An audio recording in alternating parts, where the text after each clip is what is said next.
Buenas, vamos a leer y quizá comentar este texto muy breve que hice hace poco sobre la mentalidad colmena, que tiene que ver con lo que veremos al final. Voy a poner algunos enlaces. Es un nombre que se pone a la mentalidad de grupo cuando el grupo va en contra del libre albedrío de los individuos, de alguna manera, ¿no?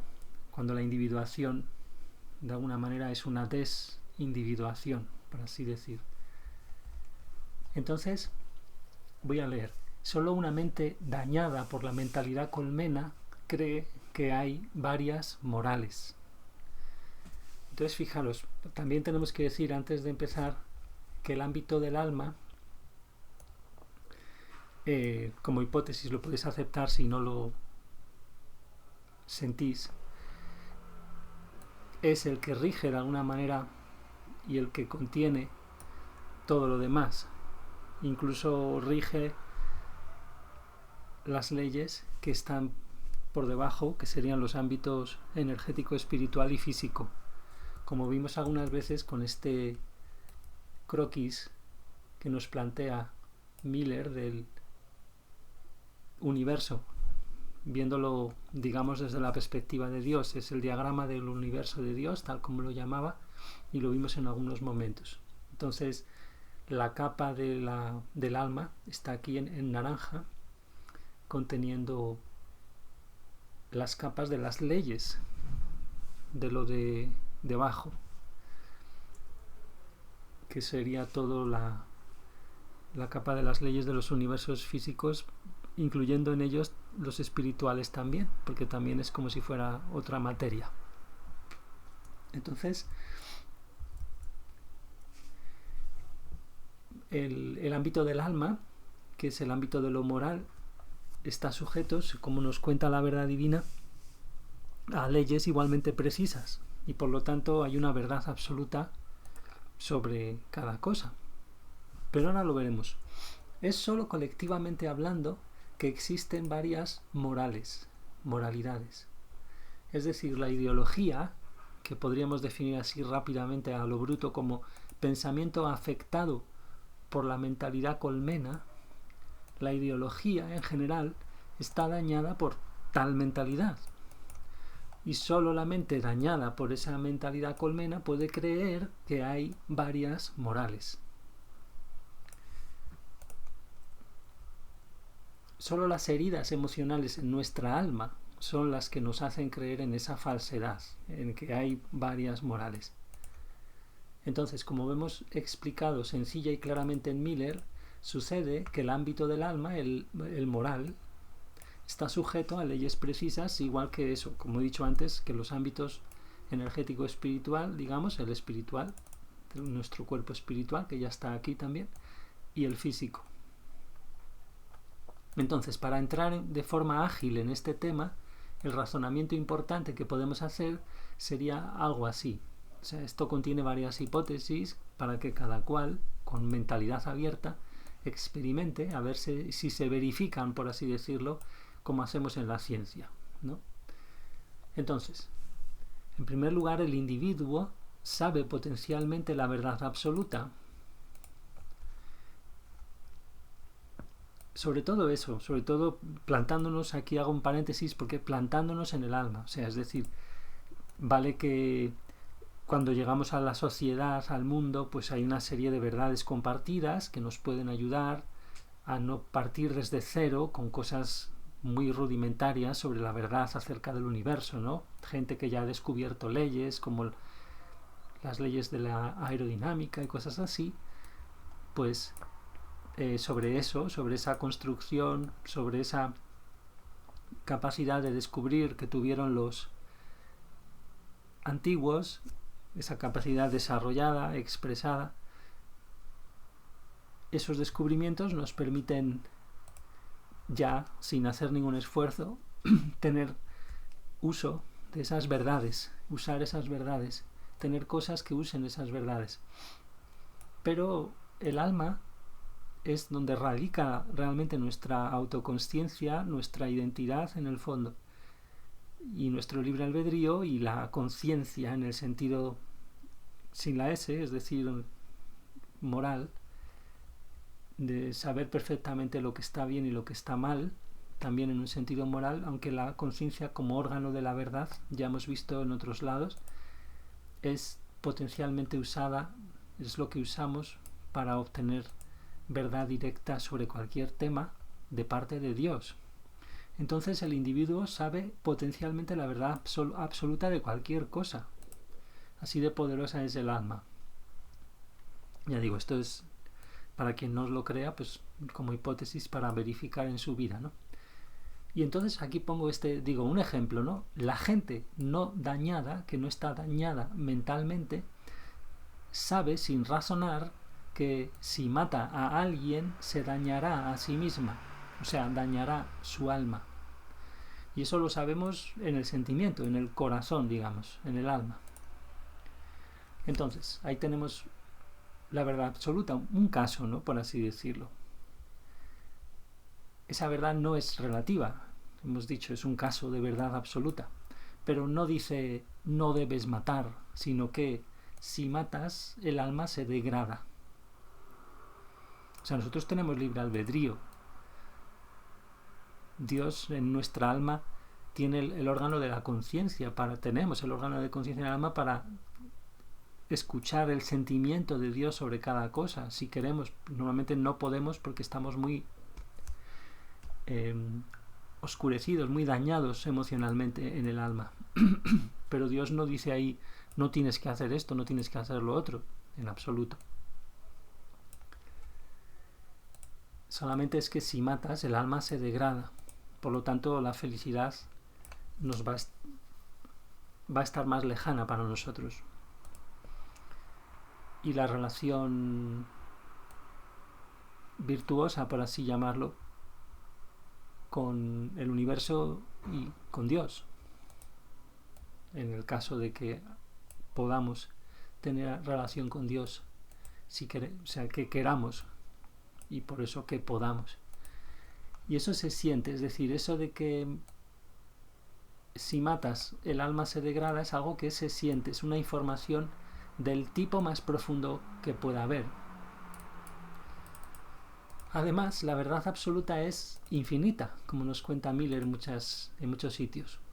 Se expande potencialmente infinitamente, pero sin invalidar verdades como la anterior que hemos dicho de si matas, degradas el alma. Por cierto, el alma tuya y la del otro. Y esto sucede con las verdades de orden también más, digamos, más bajo, porque el alma, ya digo, el alma, recordando ese croquis en círculos, el alma es lo que gobierna en el fondo todo, y verdades de órdenes más bajo, verdades físicas, en la ciencia física, por ejemplo, pues pasa lo mismo. La verdad se expande para no descartar del todo las verdades anteriores, por ejemplo, las verdades sobre la gravedad o sobre la mecánica de los objetos, sobre la física, de cómo funciona el universo, el movimiento, las operaciones que nos permiten medir el movimiento, la velocidad, esas cosas se descubren en un nivel, pues en lo que se suele llamar física newtoniana, pues que si la ley de la gravedad hasta un punto, todas esas cosas se descubren hasta un nivel, y luego lo que se descubre posterior son verdades que de alguna manera engloban cosas con Einstein, con la mecánica cuántica, pues todo eso de alguna manera engloba como casos particulares las verdades anteriores, no las descartan. Por eso la verdad absoluta, que también está descubriéndose en los ámbitos más bajos, que sería lo físico, en las ciencias, tal como entendemos la ciencia hasta ahora, la verdad absoluta, allí también sucede esto, que se intuye que es infinita y vemos que se expande sin invalidar lo anterior. Esto es una observación muy básica que podemos hacer sobre el comportamiento de las ciencias, muy conocida también. Entonces, en el fondo, el alma rige, gobierna sobre su entorno colectiva e individualmente, Cuando creamos en desarmonía con la verdad, experimentamos efectos en el entorno, ya que a las almas, a nosotros, se nos debe informar indirectamente. ¿Por qué indirecto? Pues porque no queremos usar directamente la conciencia como órgano de la verdad en el alma. Entonces decíamos, se nos debe informar, ¿cómo? Con el comportamiento de las leyes, comportamiento entre comillas, ¿de qué?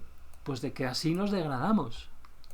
Y el propósito del universo no es que el alma se degrade, por eso todo está funcionando para que nos enteremos de eso, a nivel colectivo e individual.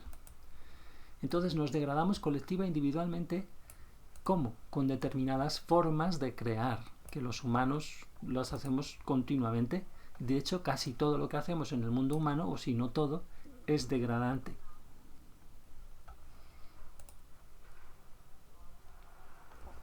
Como así en general, hablando en general. O sea, todo lo que el mundo humano ve que es bueno, por ejemplo, intercambiar dinero con la expectativa de conseguir algo, o intercambiar cosas, o dar cosas con expectativas, sin un espíritu de regalo, eso es degradante. Como vimos en el taller que hacía Miller sobre el tema, en el de ética y moral, en unas partes de él. Entonces, ejemplo de crear en desarmonía. Y ya para acabar el texto y pasamos a comentar un poco quizá lo de la mente colmena, para que nos invitemos a ver cosas. Un principio de la verdad que ya hablamos un poco, en la página A5 podéis ver enlazado las cosas del tema de los principios y leyes, que vimos lo más esencial y con eso basta y sobra por ahora, y tengo ahí traducciones de los esquemas. Es muy bonito esto de lo que vimos, aunque no tiene que engañarnos porque no nos tiene que llevar a lo teórico, no es nada teórico. Esto es para sentir los principios y como ya vimos, entonces un ejemplo es ver este principio, un principio que vamos a ver, el de economía, con el cual nos comportamos continuamente, digamos, en desarmonía. Estamos continuamente a la contra, actuando de ese principio, digamos, cósmico, si lo queréis decir. O sea, ese principio que podemos interpretar que estamos hablando a nivel de la verdad cósmica, si lo queréis decir así, no a nivel humano, sino absoluto. Entonces, es decir, la naturaleza o Dios, podéis decir, crea siempre en armonía con ese principio. Es decir, las leyes, esto que vemos en el croquis, estas leyes están aquí. Los universos físicos es como si estuvieran contenidos en la capa de las leyes, que son leyes de la naturaleza, pero son leyes de Dios. Todas las leyes son leyes de Dios en el fondo, porque todas están diseñadas por el Creador. O sea, el Creador es el que crea las leyes, crea el marco. Entonces aquí tenemos, acogiendo dentro todo eso, la capa del universo del alma. Y dentro del universo, ¿de dónde está dentro ese universo del alma? Está dentro de la capa de las leyes del universo del alma, que a su vez está dentro de los principios que están impregnando todas las leyes. Aquí está capa azul, todos los principios de Dios que impregnan las leyes. ¿Para qué? Para expresar los atributos, el carácter, los deseos de Dios, del Creador infinito, que es la última capa que vemos aquí. Entonces, Dios crea siempre, entendiéndolo, crea como ha creado las leyes para lo que acabamos de decir, esa expresión, siempre crea en armonía con ese principio que impregna todas las leyes, el de economía en concreto. Es decir, los humanos creamos, entre comillas, inmoralmente, que esto es definido de forma muy precisa, es decir, en desarmonía con el amor y la verdad, tal como los siente o los ve Dios. Creamos así, inmoralmente, cuando fabricamos cosas que sirven para una o muy pocas funciones.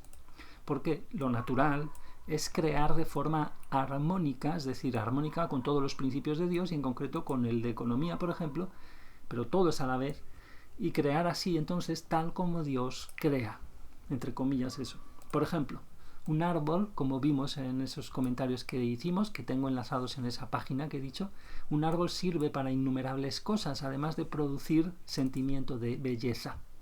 Entonces la lista de funciones del árbol es inmensa dentro de la naturaleza. Ya vimos que función y economía, tal como nos los presentaba Miller, son principios muy parejos, digamos. Ya se acaba este texto y fijaros aquí en la página que os he dicho, sería aquí en el menú, la página 5, la guía A5, sería Fundamentos, Leyes, Principios de la Existencia y de Dios, y ahí está a su vez el enlace a los encuentros del 2016 con el tema de los principios de las leyes de Dios, donde hay descargables o visibles en YouTube algunas cosas que vimos, y también texto. Y entonces, ¿qué es eso de la mente colmena? Eso se utiliza más bien, dicen, aunque lo utilizan cualquier persona, también seguramente en sociología y en psicología, pero como nos los presenta la Wikipedia, por ejemplo, es que lo utilizan mucho en literatura de ciencia ficción para aludir a una conciencia o inteligencia que surge de la colaboración de individuos que por sí mismos no tienen esa capacidad.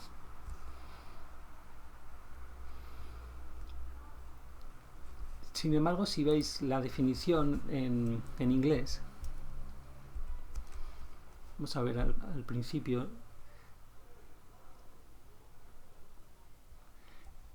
cuando empieza realmente a dar la definición, es mucho mejor, mucho más interesante para nosotros, porque esto de la mente colmena tiende a describir una mentalidad de grupo, grupal, en la cual los individuos enlazados, que están ahí interconectados ahí, en esa mentalidad, no tienen ningún libre albedrío, ni ninguna identidad, y están poseídos o controlados mentalmente como extensiones de la mente colmena.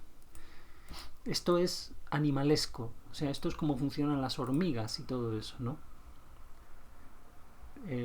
Para ejercer sus funciones de forma tan impresionante como la hacen, pues lo hacen así, los grupos funcionan así, actúan como poseídos por el instinto, en general los animales, aunque en los superiores parecen casi, pero no tienen libre albedrío, pero parecerían, a veces nos quieren parecer que son humanos, porque nosotros tenemos la herida contra la humanidad y contra Dios, contra el alma, y queremos creer que los animales son lo mismo que los humanos, y estamos reproduciendo esa herida con la tecnología. Nuestra individuación está siendo sometida a la individuación de las máquinas, es decir, nosotros somos apéndices, como aparece exagerado en la película Matrix, somos apéndices para gloria de las máquinas, es decir, si compramos no es solo o no es principalmente en la tendencia que podemos estar viendo, pero que se tiene que autodestruir para que no se destruya la Tierra.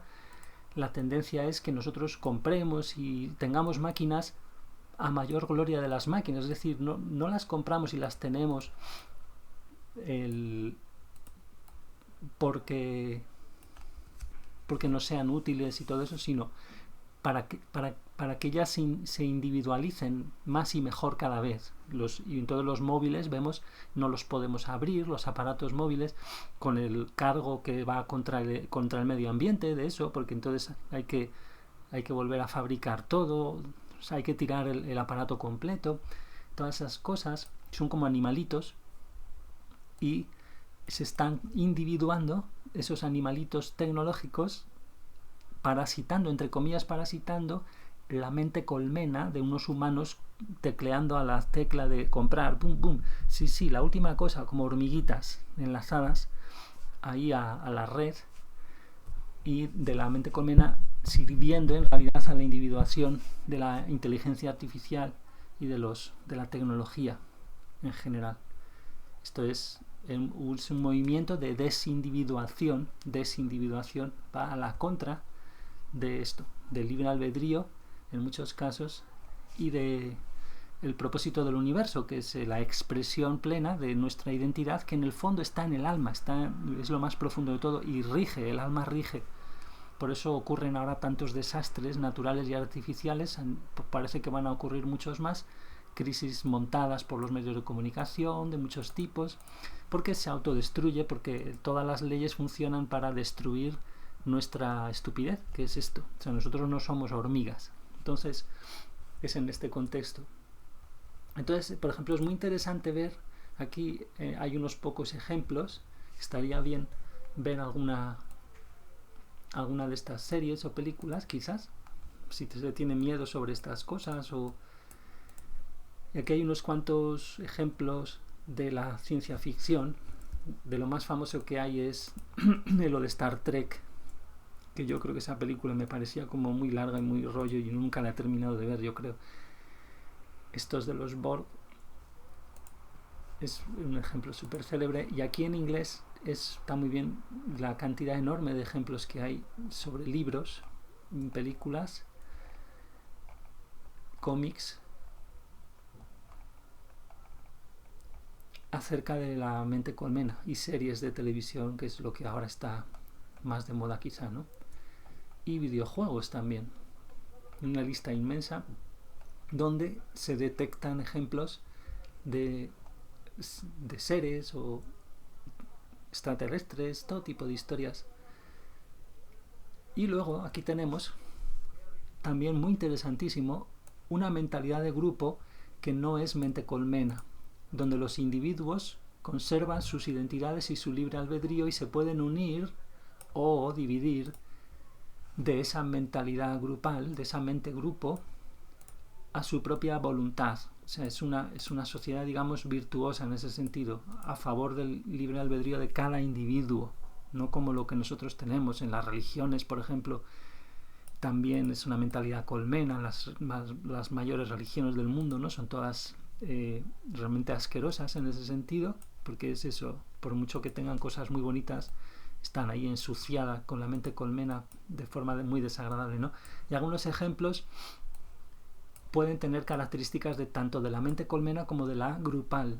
O sea, no siempre dice que hay una línea divisoria clara, dice. Pero fijaros, estas quizás serían las más interesantes de explorar. Esta serie de ejemplos que nos da aquí, o de invitaciones a ver algunas series y cosas donde podrían representarnos ejemplos bonitos, por así decir, de sociedades donde eso, se respeta el libre albedrío y pueden estar ahí como muy, quizás representado, puede que lo representen así de forma muy arquetípica, muy gracioso, el contraste entre respetar o no respetar el libre albedrío, ¿no? Fijaos que también hay muchos ejemplos. Yo no me lo he leído esto todo aún, pero es muy increíble que pongan tantos ejemplos de esa alternancia quizás entre mente colmena y lo contrario. Buah, entonces muchos. Bueno, pues muchas gracias y hasta el siguiente.